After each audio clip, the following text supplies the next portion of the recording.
Your fancy title don't mean shit here. Officer Derek Cole sneers, slamming the car door on Judge Elanor Thompson, a respected black judge he just pulled over for driving suspiciously in her own neighborhood. He ignores her judicial ID, blinded by racial bias. Neighbors are filming. This isn't just a traffic stop, it's the spark that ignites a firestorm. What happens when a symbol of justice is profiled by the very system she upholds? Witness the viral confrontation, the attempted cover-up, the media war, and a secret from the judge's past that changes everything. This encounter is shocking. Watch the full story now. It was just after midnight when Judge Elanor Thompson turned onto her street, the headlights of her sedan slicing through the humid Memphis air. The neighborhood was quiet, too quiet for a city still buzzing with the aftershocks of recent Black Lives Matter protests. She had spent the evening presiding over a tense sentencing hearing at the Shelby County Courthouse, her robe draped carefully across the back seat.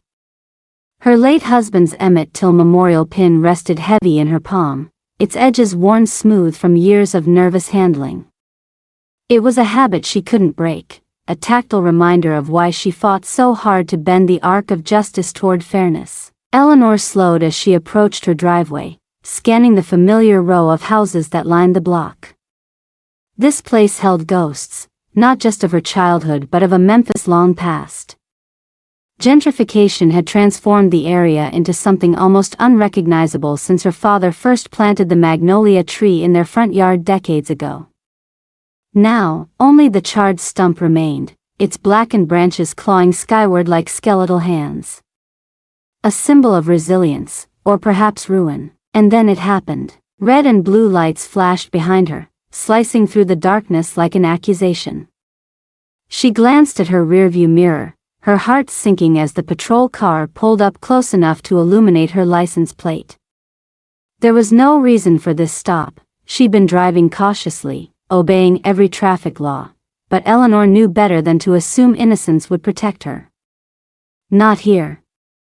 Not tonight. The officer stepped out of his vehicle, his silhouette framed by the strobing lights. He adjusted his belt, his hand brushing against the holster of his gun before resting on his nightstick. Officer Derek Cole. His nameplate gleamed under the street lamp, though Elanor didn't need it to recognize him. She'd seen him before, lurking around community meetings where residents voiced concerns about racial profiling. Third-generation cop, idolizing a grandfather who wore segregation-era badges with pride. His truck bore a "Blue Lives Matter" flag, his social media feed brimmed with thinly veiled resentment toward calls for reform. "License and registration," he barked, his voice sharp enough to cut glass. Elanor rolled down her window, forcing herself to breathe steadily despite the knot tightening in her chest. "Officer," she began calmly, "is there a problem?" "I've been driving within the speed limit." Cole leaned forward, his face inches from hers. His eyes flicked over her dashboard, landing briefly on the judicial ID clipped there. But instead of acknowledging it, he sneered. "Your fancy title don't mean shit here, ma'am. License and registration." Her fingers trembled as she reached for her purse, retrieving the requested documents. Every movement felt deliberate, calculated, a performance designed to avoid escalating his aggression. Yet even as she handed them over, she could feel the weight of his disdain pressing down on her. Neighborhoods began to stir. Lights flickered on in nearby windows. Someone stepped onto their porch, phone already raised to capture the unfolding drama. Another joined them, then another, until a small crowd had gathered. Their faces were shadowed, unreadable, but their phones shone like beacons, recording every word, every gesture. Eleanor's mind drifted back to 1968, the year the magnolia tree burned. She was 16, standing on tiptoes to see over the crowd gathered outside Claiborne Temple. Her father, a sanitation worker, marched alongside hundreds of others, demanding dignity and fair wages. When the police arrived, batons swinging, chaos erupted. She watched as officers dragged her father away, blood streaming from a gash on his forehead. "Daddy," she had screamed, lunging forward before her mother yanked her back. That night, the tree caught fire. Some said it was arson, others claimed it was accidental. Either way, it became a scar on the landscape, and on Eleanor's soul. Now, as Cole slammed her car door shut and barked, "You people always play the victim," those memories surged back with visceral clarity. She saw her father's battered face. Heard his voice whispering, "They'll never love us, Ellie. You gotta make them respect us." Finally, after what felt like hours, Cole handed back her documents. "Get outta here," he growled. "And next time, show some respect." She drove away slowly, her hands gripping the wheel so tightly her knuckles turned white. Behind her, the video footage uploaded to social media within minutes. By morning, #JusticeForElanor would trend nationwide, sparking outrage and debate. For now, though, Eleanor sat in silence, staring at the burnt magnolia tree in her rearview mirror. Its charred branches seemed to stretch endlessly upward, reaching for something just out of reach. By sunrise, the video of Eleanor's confrontation with Officer Derek Cole had gone viral. The footage, shaky but damning, showed Cole slamming her car door and barking accusations under the dim glow of streetlights. His sneer, "Your fancy title don't mean shit here," was replayed endlessly on cable news, late-night talk shows, and social media platforms. Hashtags like #JusticeForElanor and #RespectHerTitle trended nationwide, drawing attention not just to this incident but to the broader issue of racial profiling in law enforcement. Conservative outlets quickly pivoted, framing Cole as a misunderstood officer simply doing his job. On Fox News, pundits argued that Eleanor's judicial status didn't exempt her from traffic stops and accused her of weaponizing race to deflect accountability. Meanwhile, progressive voices amplified calls for justice, pointing out Cole's documented history of targeting black professionals. Clips of him pulling over a black doctor for driving too slowly and harassing a local pastor surfaced online, painting a damning portrait of systemic bias. At the center of the storm was Eleanor herself. Her phone buzzed incessantly with messages, from supporters praising her courage to trolls threatening her life. One text read simply, "Know your place." Another warned, "You're playing with fire." She deleted them without responding, though each one left an invisible bruise. Captain Rick Mendoza, head of the Memphis Police Department's Internal Affairs Division, scrambled to contain the fallout.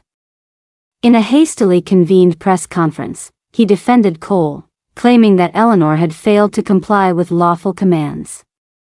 "Judge Thompson may be a respected member of the judiciary," he stated stiffly, "but no one is above the law." Behind closed doors, however, Mendoza was far less diplomatic.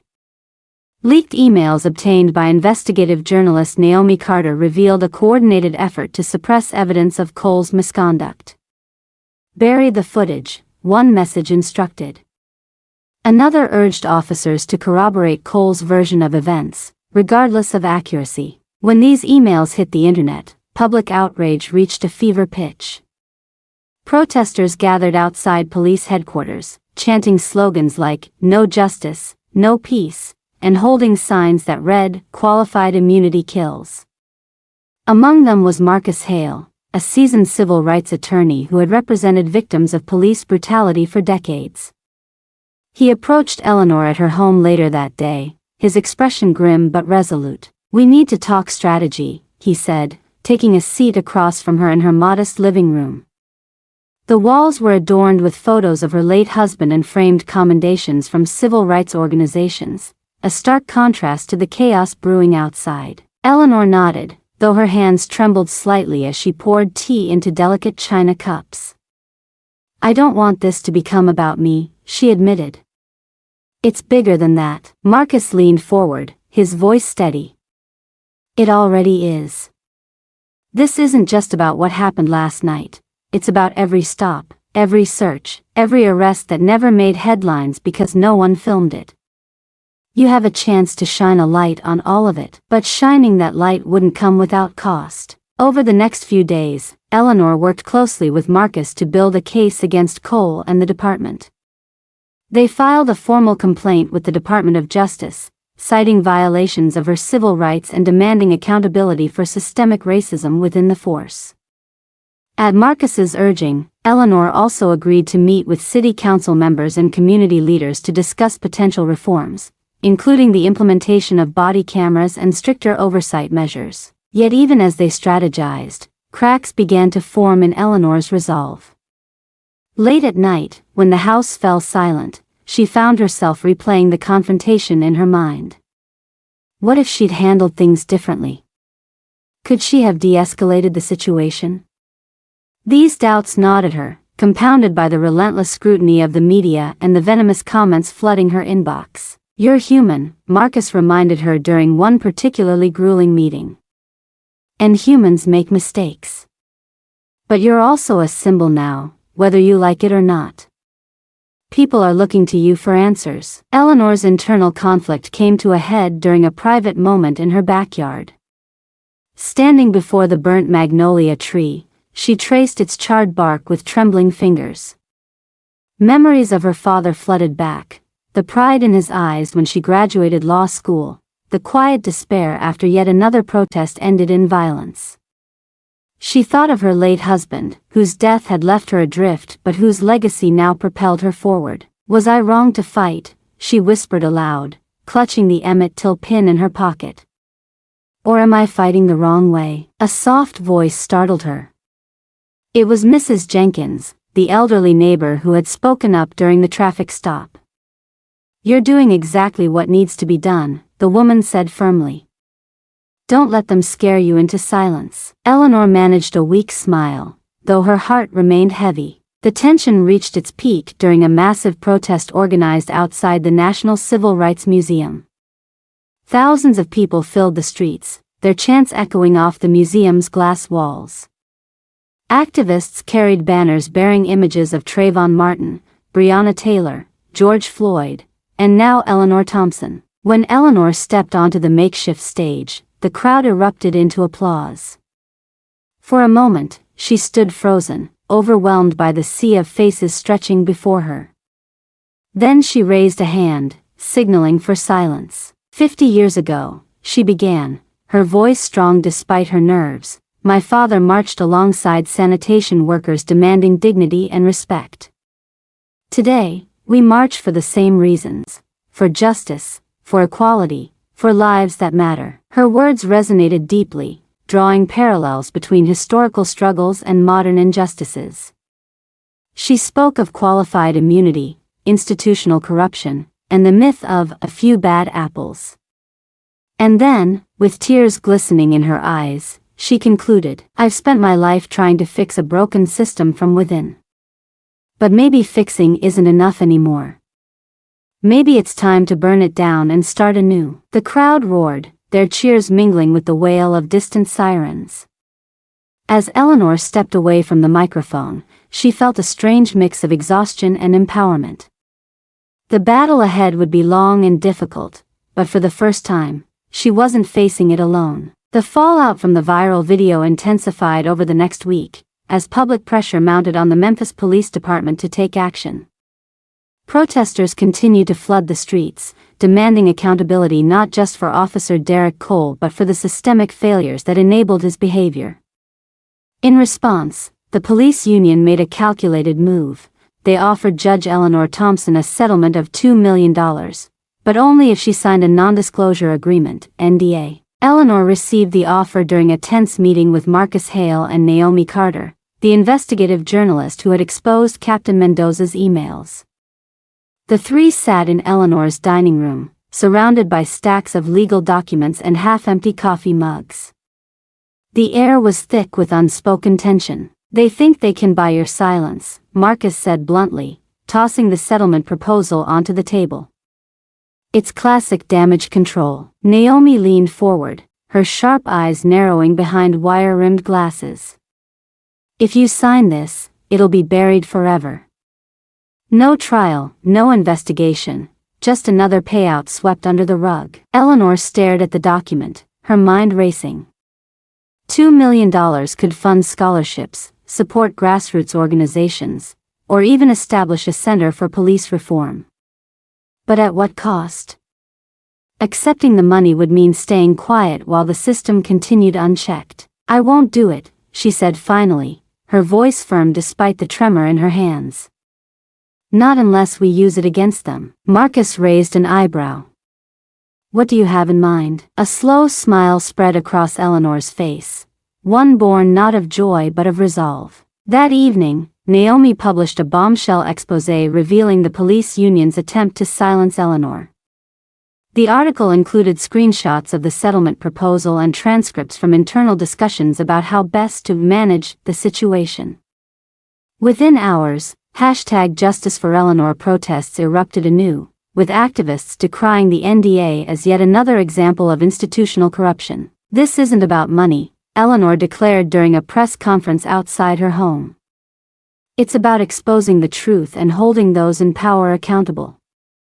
If they think I'll go quietly, they're mistaken." Her defiance galvanized supporters nationwide, drawing endorsements from prominent civil rights leaders and celebrities alike. Donations poured into local activist groups, funding bail funds, legal aid clinics, and educational initiatives. Meanwhile, calls for Cole's termination grew louder, culminating in a petition signed by over 500,000 people. Yet beneath the surface, cracks began to form. Anonymous threats escalated, some targeting Elanor directly, others aimed at her family and allies. One particularly chilling message arrived via email: "Burn the tree, burn the judge." Despite the danger, Elanor refused to back down. For Derek Cole, the consequences were swift and devastating. Public outrage forced the Memphis Police Department to terminate him, citing conduct unbecoming an officer. Yet rather than accept responsibility, Cole doubled down on his narrative, filing a wrongful termination lawsuit against the department. In court filings, he claimed he had been following protocol and accused Elanor of manipulating the media to ruin his career. His attorney argued that Cole's actions were justified given Eleanor's alleged non-compliance, a claim bolstered by fabricated statements from fellow officers eager to protect their own reputations. Cole's case gained traction among pro-police factions, including right-wing militias and online hate groups. He appeared on conservative podcasts and live streams, portraying himself as a victim of cancel culture and racial grievance politics. Supporters rallied around him, raising thousands of dollars for his legal defense fund. But victory came at a personal cost. Cole became increasingly paranoid, convinced that Elanor and her supporters were orchestrating a smear campaign against him. He started carrying a concealed weapon everywhere he went, jumping at every knock on his door. At night, he dreamed of his grandfather, the segregation-era sheriff whose legacy he so desperately sought to uphold. "You failed me," the old man growled in one recurring nightmare. "You let them win." When Cole woke, drenched in sweat, he found solace only in the Confederate flag hanging above his bed. As the legal battle raged on, Elanor faced her own reckoning. For years, she had kept her connection to the 1968 Memphis sanitation strike riots private, fearing it would undermine her credibility as a judge. But now, inspired by the courage of those marching alongside her, she decided to share her story publicly. In a searing op-ed published in the New York Times, Elanor recounted watching her father being beaten by police during the riots and how that trauma shaped her lifelong commitment to justice. She wrote of the burnt magnolia tree in her yard, its charred branches a testament to both Southern beauty and brutality. And she concluded with a powerful declaration: "I've spent my life fighting systems that never loved me. This time, I won't fight alone." The piece went viral, resonating deeply with readers across generations. Countless Black professionals shared their own experiences of racial profiling, amplifying Eleanor's call for systemic change. Yet the op-ed also drew backlash. Critics accused her of exploiting personal tragedy for political gain, while trolls mocked her memories of the sanitation strike as irrelevant to modern policing. Even within her own circle, some questioned whether revealing such intimate details might weaken her position legally. "It makes you vulnerable," Marcus cautioned during a strategy session. People will try to twist your words, use your pain against you. I know, Elanor replied softly. But vulnerability is strength too. They can't break what's already broken, and rebuilt stronger. Eleanor's decision to bare her soul came with emotional costs. Nights were hardest, when the weight of her past collided with the uncertainty of her future. She often found herself standing before the magnolia stump, tracing its jagged edges as if searching for answers etched into its bark. At times, doubt crept in. Was she doing enough?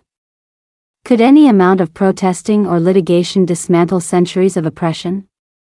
These questions haunted her, compounded by the knowledge that others looked to her for guidance. Yet there were moments of clarity too.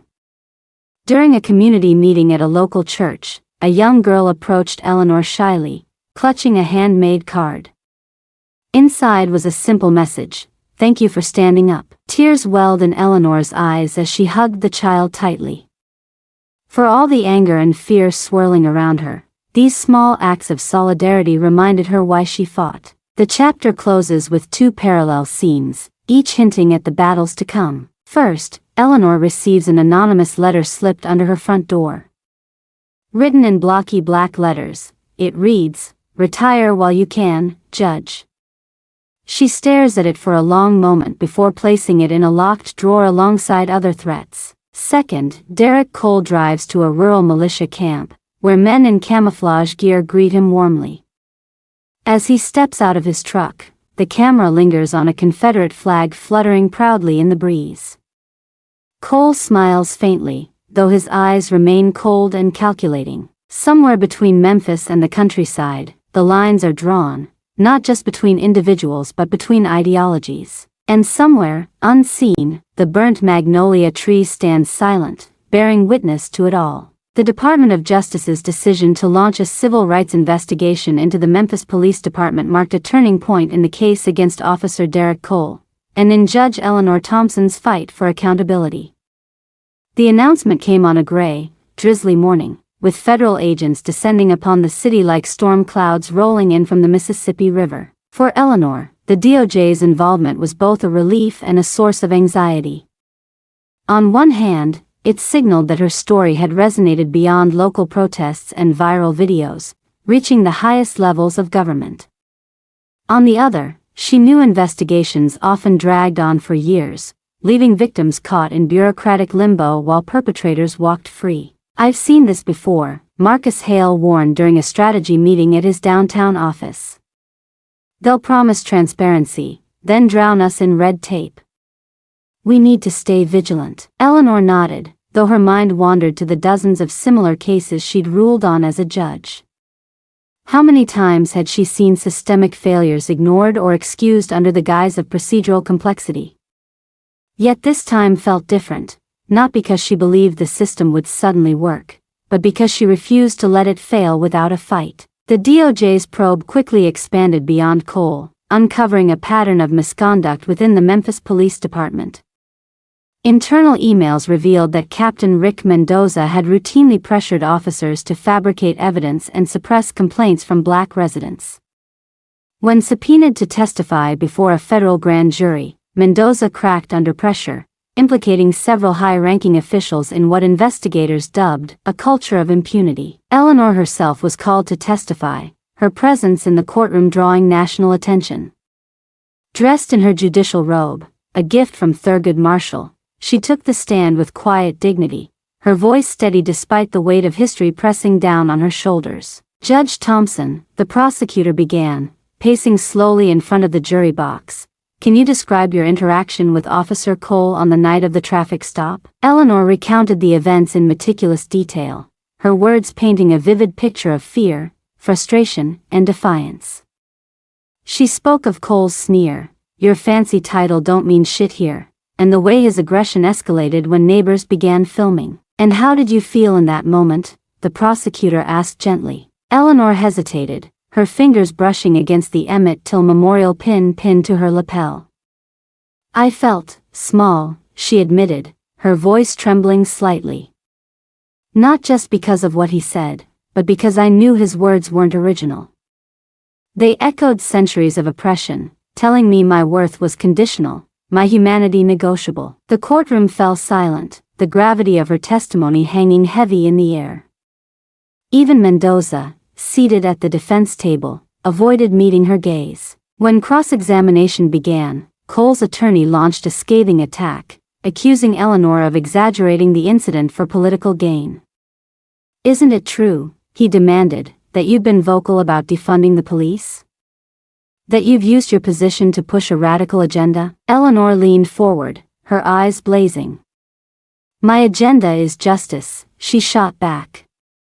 "If that makes me radical, so be it." Her response drew murmurs of approval from the gallery, where activists and supporters filled every available seat. Outside the courthouse, protesters chanted her name, their voices carrying through open windows like a chorus of defiance. As the trial unfolded, both Elanor and Cole faced pivotal moments of reckoning. For Elanor, the challenge lay not just in confronting systemic racism but in reconciling her ideals with the realities of institutional power. One evening, she met with Marcus and Naomi to discuss an offer from the Biden administration, a prestigious advisory role focused on police reform. It was everything she'd worked toward, a chance to shape policy at the highest level, but accepting it meant stepping away from grassroots activism. "They want you to legitimize their efforts," Naomi cautioned, flipping through briefing documents. "But will they actually listen to you once the cameras are gone?" Marcus nodded. "She's right. This could dilute your message if you're not careful." Elanor stared out the window, watching raindrops race down the glass. "Maybe that's the point," she mused. "To make people think I've been placated. But I won't let them silence me, not again." Ultimately, she accepted the role, vowing to use it as a platform rather than a retreat. Cole, meanwhile, spiraled deeper into paranoia. His wrongful termination lawsuit gained little traction outside fringe circles, and even pro-police groups began distancing themselves from him. Desperate for validation, he joined a rural militia camp, seeking solace among men who shared his grievances. "You're one of us now," their leader told him during initiation rites, handing him a rifle emblazoned with a Confederate flag sticker. Cole nodded, though doubt lingered in his eyes. Was this truly the answer, or just another form of failure? Back in Memphis, activists organized a massive demonstration at the Mississippi River Bridge, echoing the historic 1968 march led by Martin Luther King Jr. Thousands gathered, their chants reverberating across the water like thunder. Elanor addressed the crowd from the same spot where King had spoken decades earlier, her words cutting through the humid air with razor-sharp precision. "We march today not just for me," she declared, "but for every black person who has ever been told their life doesn't matter. For every child who dreams of a world where respect isn't earned, it's given freely. For every generation that refuses to accept the status quo." Her speech ended with a call to action. Boycotts of businesses supporting police unions, demands for qualified immunity reform, and increased funding for community-led initiatives. As the march continued, the camera panned to the burnt magnolia tree in Eleanor's yard, now adorned with flowers and notes from supporters. Its charred branches stretched skyward, defiant against the encroaching darkness. Throughout the chapter, recurring motifs underscored the central themes of beauty and brutality intertwined. Eleanor's robe, fraying at the edges, symbolized justice's fragility. Cole's dashcam footage, once a tool of oppression, became a weapon against him. And the magnolia tree stood as a testament to resilience, its scars bearing witness to both suffering and survival. The chapter closes with two contrasting images. First, Elanor stands on the riverbank, gazing out at the horizon. The sun dips low, casting golden light across the water. Behind her, protesters hold signs reading, "Respect Black Lives," and "No Justice, No Peace." Second, Cole trains at the militia camp, sweat dripping down his face as he fires rounds into targets shaped like silhouettes. In the background, a Confederate flag flutters proudly in the wind. Between them lies a chasm, not just of ideology but of history, identity, and hope. And somewhere, unseen, the burnt magnolia tree looms large, its shadow stretching endlessly across the landscape. The Department of Justice's investigation concluded after months of painstaking work, culminating in a damning report that exposed widespread misconduct within the Memphis Police Department. Internal emails, dashcam footage, and testimonies from whistleblowers painted a grim picture of systemic racism, abuse of power, and deliberate efforts to suppress accountability. Captain Rick Mendoza was indicted on charges of obstruction of justice, while several other high-ranking officials faced disciplinary action or early retirement. Yet despite the overwhelming evidence against Officer Derek Cole, no criminal charges were filed. Qualified immunity shielded him from prosecution, leaving Elanor and her supporters frustrated but unsurprised. The DOJ issued a statement acknowledging the profound harm caused by Cole's actions but emphasized the legal barriers preventing further action. "This isn't justice," Marcus Hale said bitterly during a press conference outside the federal courthouse. "It's a reminder that the system is rigged to protect itself." Elanor stood beside him, her expression stoic though her heart ached with disappointment. She knew this outcome was inevitable. Hadn't she seen it play out countless times before? But knowing didn't make it hurt any less. In the weeks following the DOJ's findings, Elanor accepted the Biden administration's offer to serve as an advisor on police reform. Her role placed her at the center of national debates about qualified immunity, defunding the police, and reimagining public safety.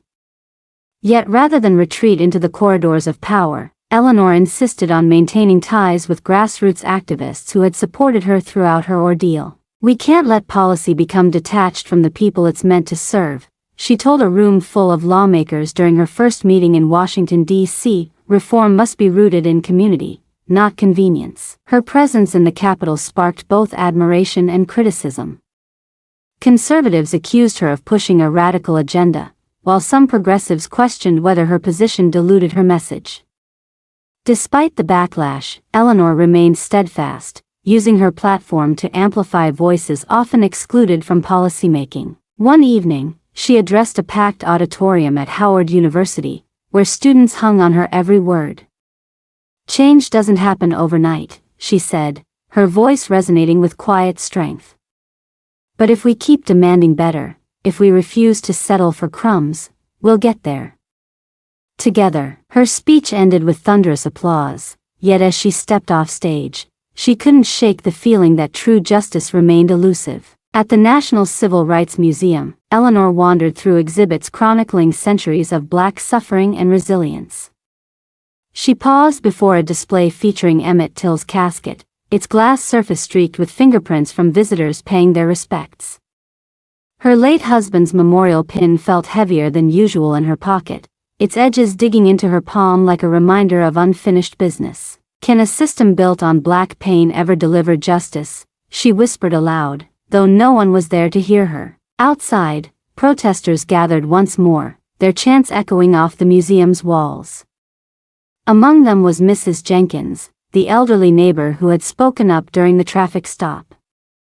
She approached Elanor with a warm smile, handing her a bouquet of magnolia blossoms. "For your tree," she said simply. Elanor accepted the flowers, tears welling in her eyes. The chapter closes with two haunting images, each symbolizing the ongoing struggle between hope and despair. First, Elanor returns home to find another anonymous letter slipped under her door.